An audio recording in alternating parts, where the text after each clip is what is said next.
Things that no longer serve you. Clutter makes me crazy. I do not like stuff piled up everywhere. I like surfaces to be cleaned off and in most places empty or full of nice stuff like books, musical instruments, and personal horse tack. Once the pile gets accumulated, though, I have a hard time getting rid of it, especially if it's good stuff, but I have no idea where to put it. For example, I took in 3 horses a couple of weeks ago that came in with bins of stuff. The bins I went through very quickly and took out the pieces that I wanted and gave away the rest. There is one bin, however, of winter blankets that I'm not sure what to do with. We very rarely use blankets in the winter unless it's freakishly cold and rainy, but they fit those 3 particular horses.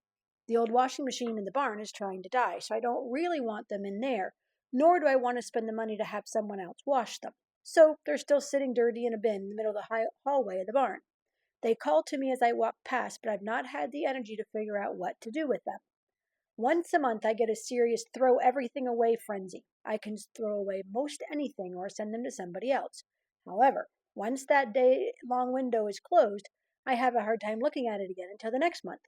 If you walk into the barn aisleway lately, you will know I need more of those days. I have a rule at our house that if a garment comes in, then a garment must go out.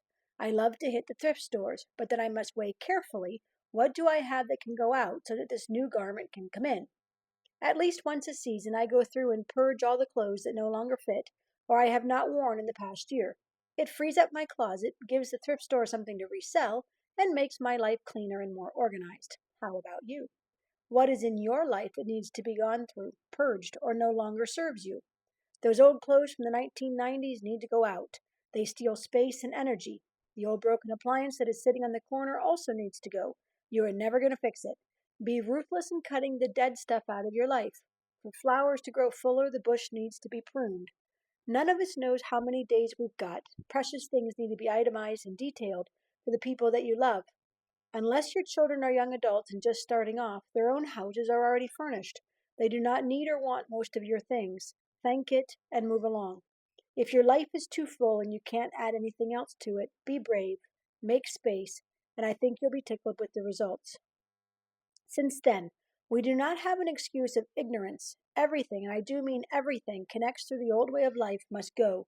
It is rotten through and through. Get rid of it, and then take on an entirely new way of life, a God fashioned life, a life renewed from the inside and working itself as a conduct as God accurately reproduces his character in you. Ephesians 4:22 through 24 of the Message translation.